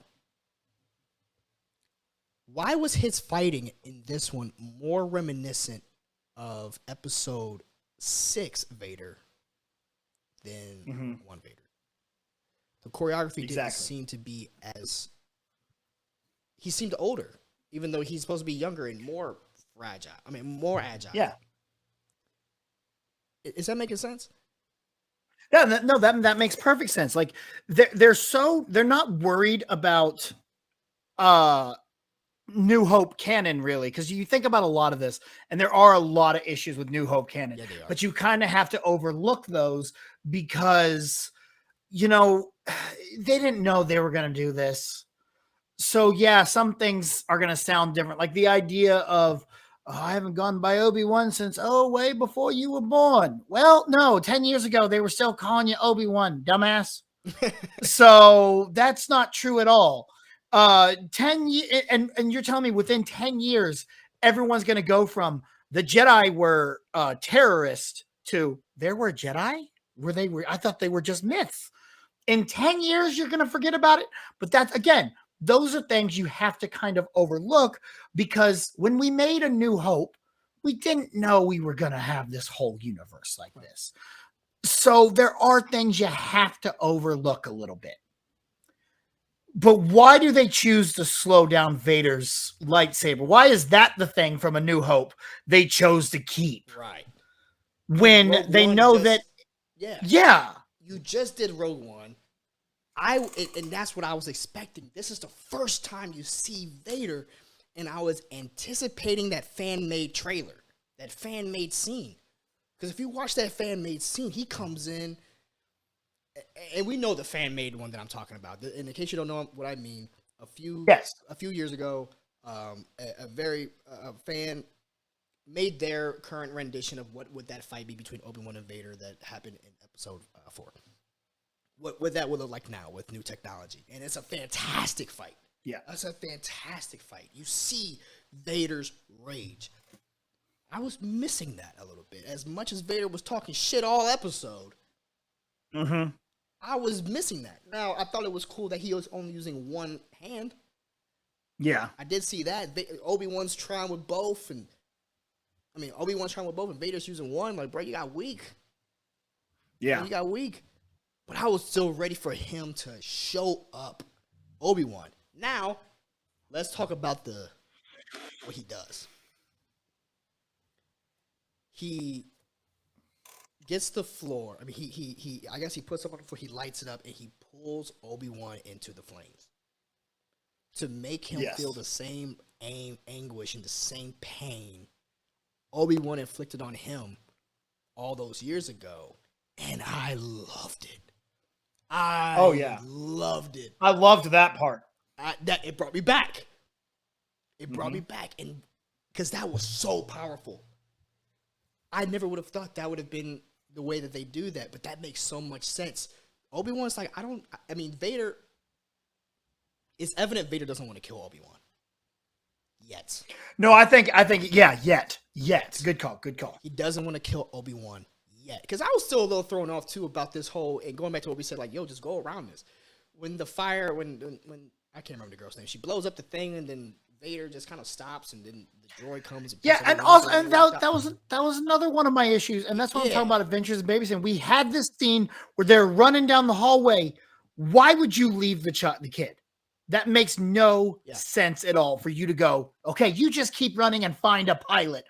I'm going to go back, but not run into Reva. Somehow Reva's going to be at the end of the tunnel now where Leia shows up. Yeah. Somehow the girl from Game of Thrones gets out and gets up there to help. And it just doesn't seem like timing doesn't make sense there. That's a little off. I'm confused by that. And then you have the juxtaposition against this awesome scene. Yeah. And I'm being pulled in both directions here. That was one of my biggest issues there. And that same feeling I get is whenever I watch the prequels. Mm-hmm. Whenever I watch the prequels, I feel the same thing. It's like, yo, they got all this good stuff over here in one hand. And then it's just, you're pulling me out with this stuff over here. If I only focus on this, I'm in love. But if I focus on this too, then I realize I don't know. But that scene with him burning Obi-Wan, I wanted to hear Obi-Wan scream. Yeah. I wanted more pain. I wanted more agony. Goddamn, dog. Goddamn, dog. Shit, you just like, yeah, burn him, murk him. Yeah. Screw that Jedi. Because I want to see that. I want to see his rage. And this is all because of how they set Vader up. What did they kept saying in the interviews? This is the nastiest you're going to see Vader. This is the dirtiest you're going to see Vader. This is the bulliest. Yeah, he snapped someone's neck. I want bully Vader. Now, he snapped some dude's neck earlier. That was dope. Give me that. I want murder Vader. If you're going to give me Vader, give me murder Vader. Mm-hmm. I don't want to see the third sister have more kills than Vader. Fuck that. Give me Vader. What also pissed me off, how did Reva make it to the end of the tunnel? Yeah, all right. Yeah. How? That made no sense to me about that whole thing. I don't get it. They're going to have to explain it. They have more episodes to explain it, so I'm holding out. I doubt they'll explain that though. They won't. They're not going to explain that. They're not going to explain how old girl got up there. My other big issue with the ending was, okay, she then lights up the fire even bigger. Vader been pulling people out of everywhere. He couldn't reach through and go, no, you're not going anywhere. Come on back. He could have walked through the fire. He could have. He could have stopped. He could have stopped the fire. He could have. Or you know what? He could have just walked around it. He could have just walked around it. Yeah. The fire was only 15 feet wide. Yeah. He probably could have jumped over it. Like, yo, I'm sorry. I watched a whole movie where these two dudes were flipping all kinds of ways on a volcano planet. This man can't walk through fire? Facts! That's what bothered me. Unless he's enjoying the hunt. I guess maybe, but I don't think he would not let Obi-Wan go. That's right. And that's the other thing, too, is he got there immediately. Because that was the other thing that blew me. It's like, how did Darth Vader make it from Mustafar to this planet in less time than it took for Obi-Wan Kenobi to get a pickup truck to drive him 20 miles? Yeah. You know what I'm saying? Yeah, in the episode, the same time he's talking to Third Sister over hologram, Obi-Wan Kenobi's getting picked up in a truck. Mm-hmm. By the time that truck finishes, Vader done flew how many light years to get there? I'll let that go. Fine, guys. If that's how we're doing it, I'm gonna let that go. So I'm seeing the issues, and I guess I was mainly upset because this is the first time we really get to see Vader in more than just a cameo. Yeah. You know, we got Vader in Rogue One. You get Vader in the Clone Wars. You get Vader in Rebels. Yeah, fine. But we got Vader in Obi-Wan Kenobi. And you just gonna let Obi-Wan just get away like that? Nah. Yeah, man. And so that kind of did blow me a little bit. But other than that, I loved the episode. I felt the tension in the episode. I felt him. It's just like Haskell, good old Ed's down in the chat talk about it. He feeling the exact same way. You know, he could have force grabbed him. He could have done anything. He could have done anything. Literally, he could have walked through it. He could have walked around it, brought him through it, because you know what? 5 seconds ago, he was still dragging him through the fire. He could have just finished dragging him. Mm-hmm. He had Obi-Wan lose his lightsaber. He beat Obi-Wan. He beat him. Didn't take much, but he beat him. But yet, this fire. The fire that I originally started is now 2 feet wider. Is now a little higher, and now I don't want to deal with it. It didn't make any sense to me. I don't understand the decision. Oh, there's a droid getting Obi-Wan. Could I crush that droid with the Force? Yes, he could. Yes. Am I going to? No. That was my biggest issue. There's a lot of and Adventures in Babysitting. It looks like we're gonna keep with that. There's a lot of inconsistencies with his power, and if you're going to show Vader, and this is kind of my issue of what I think with Star Wars in general. I keep feeling let down with how they're depicting our characters, our favorite characters, in regards to their power, because they're shown, like, you know, Luke Skywalker. He's supposed to be the most powerful Jedi. Obi-Wan Kenobi, they say his wisdom rivals Yoda and his power rivals Mace Windu. That's what Anakin says, I believe. Don't quote me, but I believe that's what he said. Yoda's supposed to be all great. Even Palpatine. But every single time I see these guys and they go like full power mode, it's always like, okay, that didn't seem like it was much.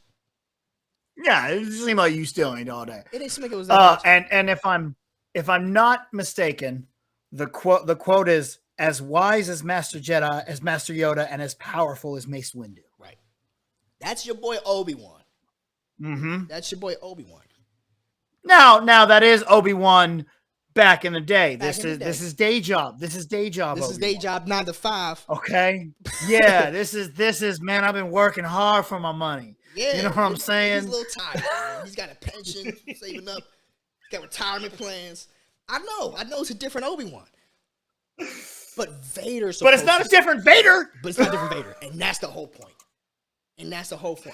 This is supposed to be an Obi-Wan also, remind you, in 5 years or 10 years. He's going to kill Darth Maul. Maul. 9 years.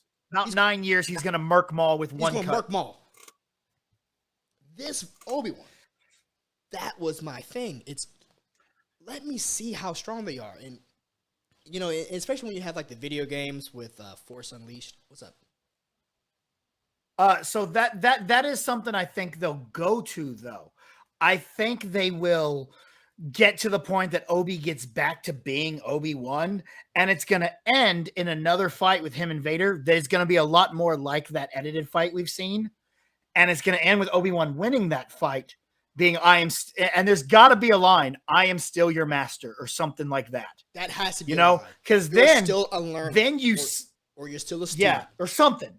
That has to be said. It makes sense later on. You fix that little problem. That's all you have to do is one line. I was thinking about that yesterday. If Obi-Wan beats Vader and he says, "You have much to learn," that'll fix everything for me. Yeah. If he says, "You have much to learn," I'm good. Because then whenever he comes back, I was once the learner, now I'm the master. Makes sense. That's how he ended it. You got much to learn. But right now, I don't see that being the case. Like I said, we still got 3 more episodes. I wish they would have given this the allegedly the Andor treatment with just a little bit more episodes. Because now I feel like we have 3 episodes left. I feel like that Moon Knight pressure again. This 6-episode bullshit. Come on, man. Look, I get what you did was take a movie script and turn it into a series. But if you can't fill 8 or 10, just make a movie. This could have been a movie on Disney Plus. Yes. And it'd be the same thing. You know, but why only 6 episodes, especially showing the first 2 half a week before the 3rd? So we're now halfway through, and it ain't even been 2 weeks since it came out. All right, so let's transition. Now let's talk about everyone's. Everyone has a different opinion on this character. Everyone. Well, I'll say this: 98% of the community has different ideas on this character. There's another 2% who can go fuck themselves, and those are the racists. But Reva, I think all the Reva questions about why she's looking for, not all of them, but why she's looking for Obi-Wan specifically was answered. She's working. Vader's straight up telling her to go get Obi-Wan. Yeah. So please give it a rest. I also think it has to do with that opening scene. I bet, because if we remember, Obi-Wan was the one that was like, "Yo, everybody stay the fuck away. Go." He said he recalibrated the message. It was like, "Don't come here. Go away. Bye." And so she's going to be like, "You just abandoned us." Yeah. All right? Luckily, I found Anakin, and now I'm where I should be. But you abandoned us, and I'm going to help Anakin take you down now. It's powerful. And so that's why I don't understand how nobody's picking that. They're like, "Wait, why is she so after him?" Well, duh! Everything you've seen. And listen, the actress, Moses Ingram, doing a phenomenal job. I love her. Doing a phenomenal job. Understand. But this is my issue with Star Wars. Not Star Wars, but this is my issue with Star Wars fans, man. Facts. We need to stop coming at these actors, bro. Like, we need to stop that. That has to stop. Jake Lloyd, right? Mm-hmm. Kelly Marie Tran. John Boyega. Ahmed Best. These, and now Moses Ingram. These are all people who have to go home at the end of the day and live their life, and they wake up and they got a job, they got a movie role to go to, and to wake up to death threats because you don't like a character, go get a fucking life. Yeah. Go get a fucking life, man. And I'm trying not to curse, but that's just how I feel about that, because that's not right. Yeah. If her character is annoying, good. She's supposed to be. If she wasn't She's the bad guy. If she wasn't annoying, the fifth brother wouldn't have a problem with her. But the fifth brother finds her annoying. So guess what? She's doing the job right. And it's a lot like, and I always like to put things back into my past. I used to be a professional wrestler. I hated when someone wanted to be the heel, but wanted to be the cool heel. Like, I'm the bad guy, but people like me. No, they should hate you. Yes. They should boo the crap out of you. You should be booing Reva. She's the bad guy. Right. She's doing what she's supposed to do. Exactly. And I think she's doing it a fantastic job. I'm waiting for the twist because I believe she's going to go back to being a good person. I'll say that. You think? Yes. And I hope not. And here's why. Star Wars promotional marketing. Star Wars promotional marketing, once again, I believe, spoiled this person's character. And if you give me one moment, I'll pull up exactly what I am talking about. See, that's one good thing I can say is I'm really good at avoiding that promotional stuff that kind of spoils things, like the Lego toys and things like that. I'm really good at avoiding that, despite the fact that I'm in this space, in this environment that we have to talk about a lot of these things. I do a pretty good job of not seeing the spoiler news that comes out. Okay. So let me see. Did you still looking for it? I'm pulling it up right here. But well, I mean, while you're pulling it, there's a lot of people are agreeing there. There's a lot of people that are just a little iffy on that end, and things could have been done better. And I don't think it's the show's fault. They had to find a way to get Vader separated. They had to find a way to get Obi-Wan off in a way. They had to find a way to get Reva where she needed to be. I think it could have been done better, but I see they were doing what they had to do best. So, yeah, I want to show you this. So, here, really quickly, this is the character posters that they presented, right? Yeah. You got this with Leia, but they also, I can't find the other ones. But if you look at the character posters, you see here, it's a picture of Obi-Wan Kenobi. Let me zoom in for that. It's a picture of Obi-Wan, right? Well, yeah. If you look at all the character posters they released, they have one for Obi-Wan, of course. They have one for the Grand Inquisitor. They have one for Reva. And all of the characters that we have a good person, Leia, Obi-Wan,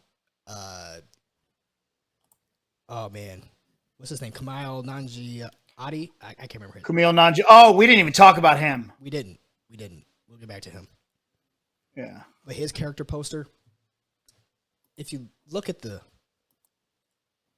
eye here, yeah, you see Obi-Wan, right? Yeah. And if you look at the bad guys, Grand Inquisitor, in that same spot is a picture of Vader, right? So all the bad guys, they have a picture of Vader right there. All the good guys have a picture of Obi-Wan Kenobi. Until you look at Reva's. And Reva's is showing Obi-Wan Kenobi. So it's making me stand to reason. Well, I don't know, because I just Googled it. The Reva I have here has Vader on it. What? Yeah, but the Inquisitor has Obi-Wan. Maybe they're shuffling. When the one I saw, and Kumail has Vader on it. Maybe they're doing the shuffle now. Before the one I saw, because if you just Google it, and even Obi-Wan has the Vader. Yeah, Obi-Wan has Vader. But yeah, I guess Obi-Wan wouldn't. Yeah, the one I saw, it seemed to have Obi-Wan in it, and it was weird. This was a few days ago when I saw it. Maybe they since went back and changed it over. But I saw it and I was like, oh man, are they doing it again? Because now I'm worried about the Qui-Gon Jinn thing. Which, if you guys don't know about the Qui-Gon Jinn thing, and I'm not talking about Qui-Gon Jinn going to show up in this show, and I'm 99,000% certain he's showing up at the last second of this show. Qui-Gon Jinn's death was spoiled in the by the soundtrack. By the soundtrack. by the soundtrack. So I saw the character posters, and I saw this floating around online about like, oh man, they spoiled it again. Star Wars does it again. So we'll see.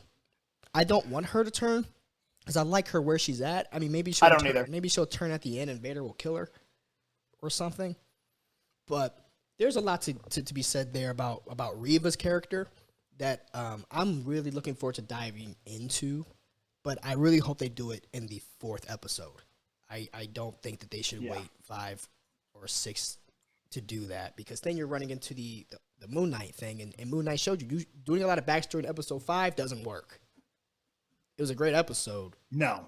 But it left too many questions. So I believe that next episode we should be getting that. And hopefully we get some resolution on what's going on with the Grand Inquisitor, because in Rebels, which takes place 5 years after this show, Grand Inquisitor is alive. Well, but to be fair, it could also be, it could be a clone situation. Mm-hmm. It could be just a race situation. Maybe he may look and sound just like the one on Rebels, but I mean, the one on Rebels was a little thinner than the actor was for this one. So maybe he's just a different person in that same race, and they both happen to become Grand Inquisitors. Because Vader said, "Grand Inquisitor have the same facial tattoos and everything." It's a reach. It's a reach. Yeah, it is. To me, it's supposed to be the Grand Inquisitor. So my thing is, someone probably put him in a back to tank somewhere, Boba Fett style. And that's my thought. We cut Darth Vader or Darth Maul in half, and he survived. We burned Vader, and he still survived. If it's a clone thing, I really don't like the use of clones in Star Wars, because I think it's fairly inconsistent. And I mainly talk about how they perfected cloning for the clone troopers, and yet when Palpatine was trying to turn himself into a clone, he fucked up 18,000 times. Well, I mean, he couldn't clone someone with Force. Sure. Okay. This guy has the Force too. Grand Inquisitor is Force sensitive. Oh, you're right. Good call. So it's a little bit weird on that front. Yeah. Now, let's talk about Camille. I didn't like him. No. At all. I hated it was so off. It just took me out of the show completely. Mm-hmm. And I love Camille. He's hilarious. And he got so jacked for Eternals for like half a scene. Real quick. How did this man's jawline change? How? What bench press? What bicep curl? What shoulder raise changes your jawline? Homie must have got that the machine where you put your head on it and you do the weights on the neck, get the back in there, get the side in there. This man has the perfect Batman jawline. Facts. But no. I liked him. I'll say this. I like that he ended up being a supporter of basically a rebel. Yeah, I like that was kind of cool. I thought he brought a lot of levity. Now, did I want levity at the time? That's to be determined. That's the thing. I don't know if I wanted to laugh. And so when he showed up, I don't know if I wanted that to happen, because I really was enjoying the hide and seek stuff. But I thought he did okay. I thought it was really funny about how he carries his lightsaber on the outside of his robe, and right. Jedis don't do that, and I thought it was pretty ballsy of him to try to do this when everyone is literally hunting for them. But good for him, bro. To make it work. But that scene whenever Reva confronts him, similar to Darth Vader and Obi-Wan, I need to talk about the real hero in Star Wars for these characters so far, and that's the hero called plot armor. Facts. And look, let me preference this. We are not shitting on Obi-Wan. We loved Obi-Wan. Yeah, we do. Part of the fun in fandom is being able to look at things. That doesn't really make sense. It don't make sense. Doesn't mean I dislike it. It just means okay. All of my favorite things in the world, all of my favorite heroes are all protected by plot armor, and I'm okay with that. I'm okay with it. Goku, Vegeta, plot armor all day. Anything good on plot armor. But the fact that Vader didn't kill Obi-Wan, plot armor, and the fact that Reva didn't kill Camille is plot armor, because they should have been both been taken care of. But it's obvious they're going to bring Camille back later on this season. You know they will. They did it with Mandalorian. With Mandalorian, every single person Mandalorian met, who he exchanged scenes with, that didn't die, they all came back. So they're going to do the same thing. I'm fairly certain they're going to bring back him. But the Vader thing, I really just hope to see Vader unleashed, and I think that's really what my disappointment is, man. Because in the 15 years or the 18 years since we've seen Vader in Revenge of the Sith, all we want is to see Vader go all out. And I mean, the cameo in Rogue One is cool. Him breaking that kid's neck is dope. But I kind of just want to see mass violence. I do. Facts. I do. I want to see mass violence. And I want to see Vader the one doing it, because if you're saying that Vader is the greatest villain in the history of cinema, I need a higher body count. He got rookie numbers. I need him to get these numbers up. Yep. And I needed him to get these numbers up while I'm watching him do it. I don't want him to do it off screen. Or in a comic book. I want it here. I want it now, where it deserves to be. Well, you would argue that it deserves to be on a screen, on the bigger screen. But I'll take the TV if I can. I get more hours. Listen, you know, and we'll get into this more as our show continues and all that stuff. We'll talk about different things. I'd watch everything in my house if I could, man. If I could turn this camera right now, I've got an amazing TV and an incredible sound system right here. And you know what I don't have in my house? Crying babies and annoying people. So I will watch everything at my damn house. I don't understand. There's so many people in this space. They're like, the theater experience is the only way to watch a movie. No, not anymore. It is 2022. I can watch this on my amazing TV right here and be just as enthralled as I am. Do I love to go to theater? Yes. But I could also really just love to watch it here at my house. Sorry, that was a little bit of a tangent. No, I get so mad. I hear it all the time. So my movie was made for this. Movies live a tiny portion of their life in theaters. Right. The rest of it is at home. I just want to see the awesomeness that we know to expect, and I believe it's coming. Yes. I mean, and I know what they're doing. They're setting this up so that in episode 6 we can get the big clash. I know. I'm aware.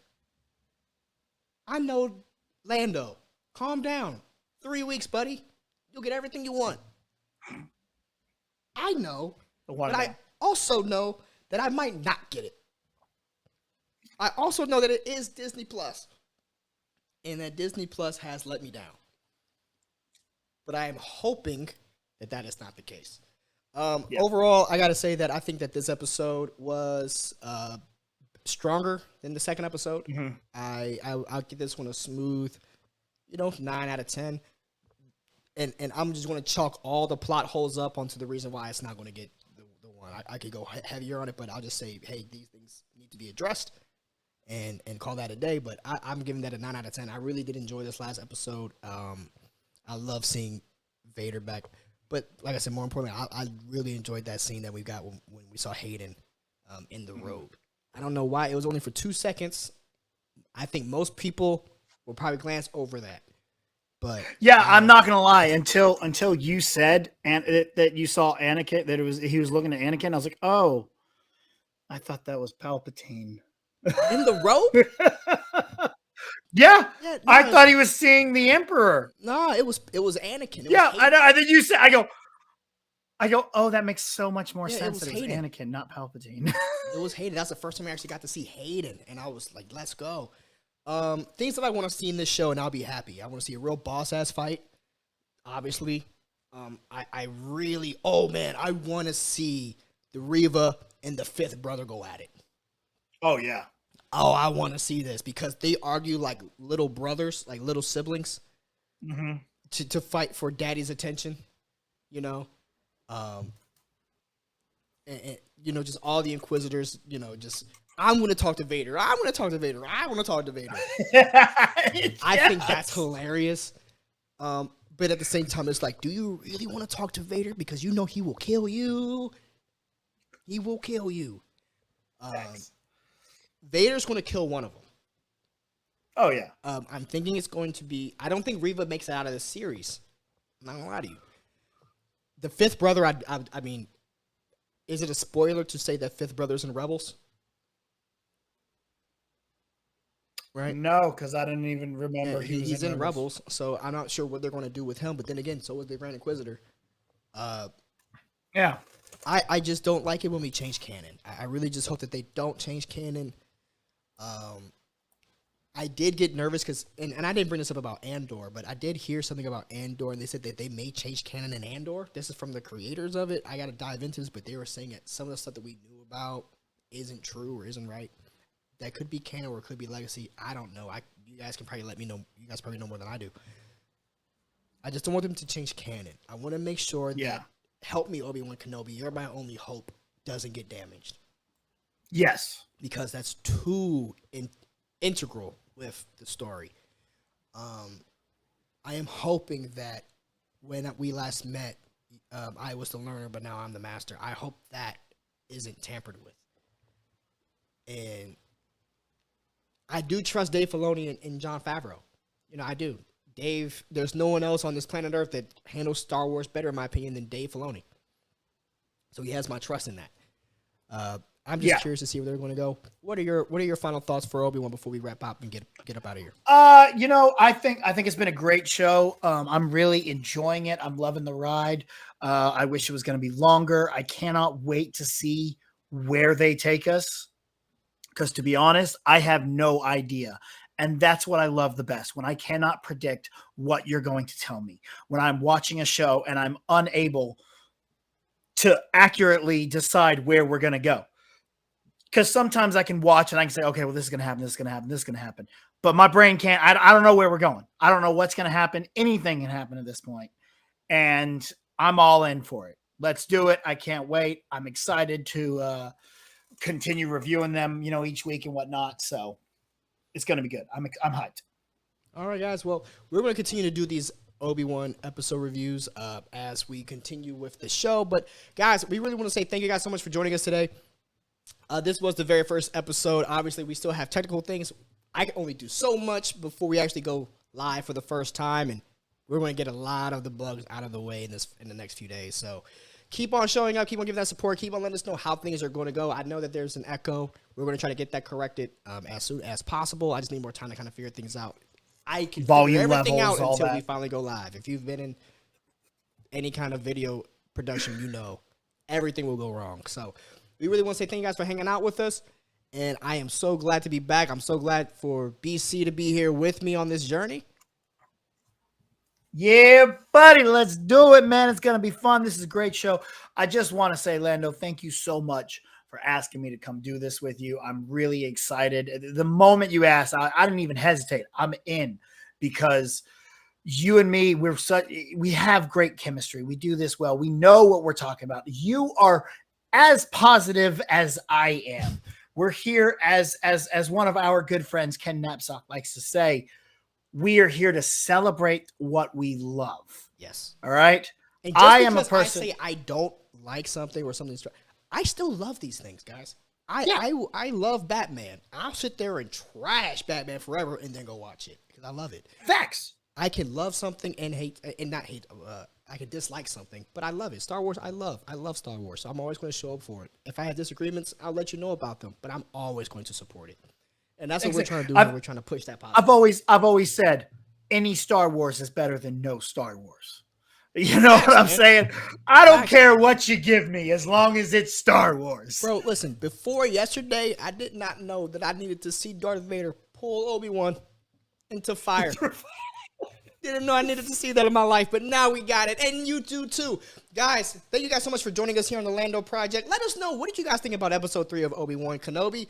Comment below and let us know your thoughts, and we will be back again tomorrow, guys. Stay tuned. Please hit that like button, subscribe, and share. If you don't like us, dislike it. Hit that dislike button too. Go for it. Click it. Destroy it. Do it. Destroy it. It's okay. It's all good here, guys. Once again, this is my name is Lando. This is